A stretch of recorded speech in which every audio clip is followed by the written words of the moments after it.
इस एपिसोड में मैं लॉकआउट वाल्व के एप्लीकेशन के बारे में बताने की कोशिश करूंगा और इस ऑपरेशन में ये है कि आपको मैंने एग्जांपल लिया है स्टीयरिंग यूनिट्स का, उसकी सर्किट्स के, स्टैगरिंग यूनिट का। जनरली ये तीनों जो सर्किट देख रहे हैं ए बी सी, ये स्टीयरिंग यूनिट के हैं जो स्टील प्लांट में लगे होते हैं, किसी सीट के साइड ट्रैक को रोकने के लिए लगते हैं। और स्टैगरिंग यूनिट में भी होता है। आप ये जो सिलेंडर ए में देख रहे हैं, इसकी बोर साइज या सिलेंडर की कैपेसिटी सेम है, लेकिन इस पर भी लोड आता है। वो हॉरिजॉन्टल का मतलब ये नहीं है कि इस पर लोड नहीं आता। जब सीट रोल पे चलती है तो सीट पे एक तरह से एक्सियल फोर्स सीट क्रिएट करता है रोल को एक तरफ शिफ्ट करने के लिए। तो इस सिलेंडर पे लोड आता है। ऐसा नहीं कि लोड नहीं आता, लेकिन सिलेंडर का जनरली आप देखेंगे स्टीयरिंग यूनिट्स में जो सिलेंडर के साइज होते हैं या 100 या 120 बोर के होते हैं। जनरली स्टैगरिंग यूनिट भी जो उनका जो सिलेंडर होता है वो भी 200, 220 या 250 बोर का होता है। लेकिन यहाँ पे मैं जो ए बी सी तीनों जो बता रहा हूँ, ये स्टीयरिंग यूनिट का मैंने एग्जांपल लिया है। सेम सर्किट का डिजाइन स्टैगरिंग यूनिट का होता है। यहाँ पे आप देख रहे हो कि प्रेशर है, प्रेशर लाइन फिल्टर है, सर्वो वाल्व है जो D630 का लगा हुआ है। और आप यहाँ पे देख रहे हैं कि कोई रिड्यूसिंग वाल्व नहीं लगा हुआ है, रिलीव वाल्व नहीं लगा हुआ है या फ्लो कंट्रोल वाल्व नहीं लगा हुआ है। और क्योंकि सर्वो वाल्व प्रेशर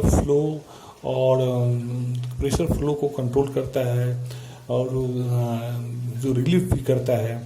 जनरली ये सर्वो वाल्व ये मल्टीपर्पज वर्क करता है, इसलिए इसका नाम सर्वो वाल्व है। सर्वो वाल्व जो जनरली का मैन्युफैक्चरिंग कंपनी है वो मूक के नाम से है। और आप यहाँ पे बी में आप देख रहे हैं कि यहाँ भी वही ऑपरेशन है, वही सर्किट है, लेकिन यहाँ पे क्या है, चेक वाल्व लगा दिया। इसका नाम है पायलट ऑपरेटेड चेक वाल्व। इसमें अब क्या होता है कि अगर ऑयल सपोज इस पोर्ट पे जाना है तो ऑयल ऐसे तो जा रहा है और इस चेक वाल्व को ओपन करते हुए ऑयल चला जाएगा, लेकिन इधर से ऑयल रिटर्न कैसे होगी?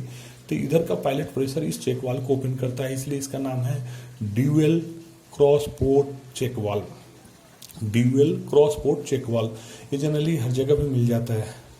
अब आप यहाँ देख रहेंगे सेम चीज़ यहाँ पे चेक वाल्व खोलने के लिए पायलट प्रेशर का यूज़ किया गया है। यहाँ पे इस चेक वाल्व को यूज़ करने के लिए लॉकआउट वाल्व का यूज़ किया गया। लॉकआउट वाल्व शब्द इसलिए आया है कि जब कोई चीज़ लॉक हो जाता हो और उसको खोलने के लिए जिस वाल्व का प्रयोग करते हैं उसको वाल्व का नाम है लॉकआउट।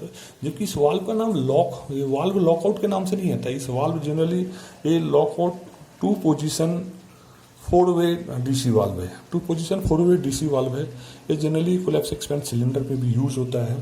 अब आपके लिए एक क्वेश्चन है कि यहाँ पे pilot operated open type check valve use करते हैं और यहाँ पे लॉकआउट वाल्व यूज़ करते हैं चेक वाल्व को ओपन करने के लिए। आप यहाँ देख रहे हो विदाउट चेक वाल्व है, जबकि गैल्वेनाइजिंग लाइन में बहुत जगहों पे लगा हुआ है। सारी चीज़ें डिपेंड करता है सर्किट की डिज़ाइन। मैंने कई बार आप लोगों से उल्लेख भी की कि सर्किट का डिज़ाइन डिपेंड्स करता है सिस्टम की फ्रीक्वेंसी के ऊपर, सिस्टम की स्ट्रेंथ के ऊपर।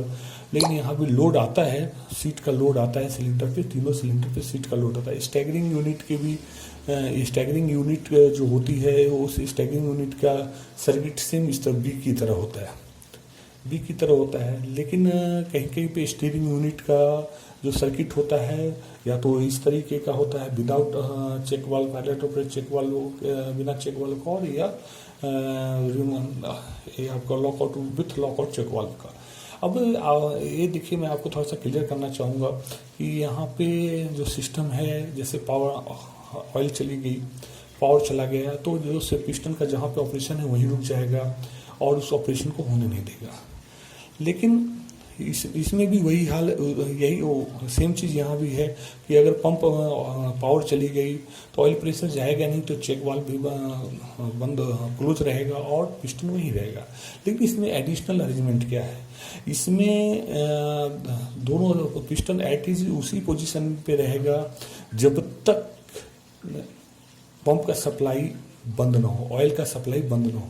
लेकिन यहाँ पे ऑयल सप्लाई चलता भी रहेगा तो भी हम सिलेंडर को उसी पोजीशन पर रोक सकते हैं। क्यों? क्योंकि हम यहाँ से ये जनरली लॉकआउट वाल्व वो वहाँ लगाया जाता है जहाँ इंटरलॉक सिस्टम हो, टाइमिंग सिस्टम हो, सिलेंडर को रनिंग लाइन के दौरान कहीं रोकना हो, तो उस जगहों पर जनरली इस टाइप का अरेंजमेंट किया जाता है।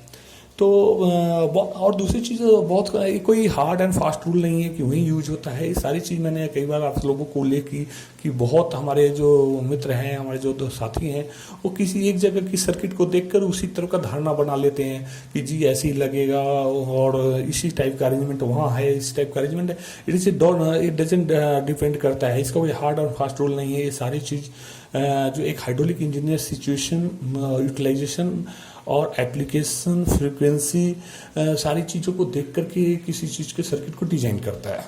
अगर किसी आपने देखा है सेम ऑपरेशन है लेकिन तीनों की सर्किट की डिजाइन अलग है।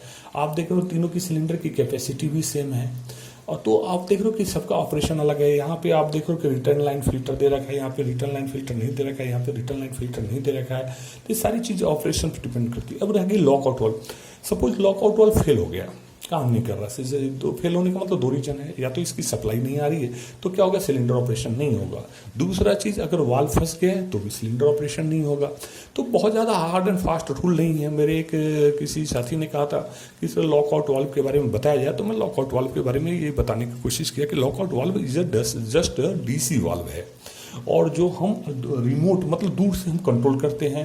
अपनी रिक्वायरमेंट के अनुसार सिलेंडर के ऑपरेशन को रोकना हो रनिंग लाइन के दौरान, इस दौरान क्या होगा कि जैसे पंप की प्रेशर चल रही है तो इस सिलेंडर को हम रोक सकते हैं इसके द्वारा।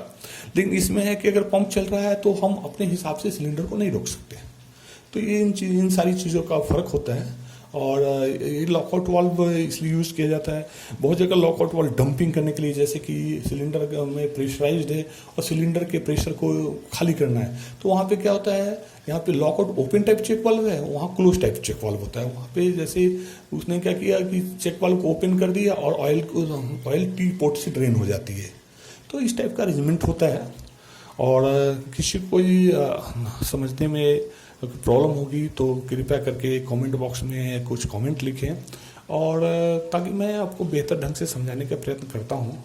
और मेरी कोशिश यही रहती है कि मैं आप लोग को अच्छी तरह समझाऊं ताकि आपका बेसिक जो इन्फॉर्मेशन हो उसमें ग्रो हो।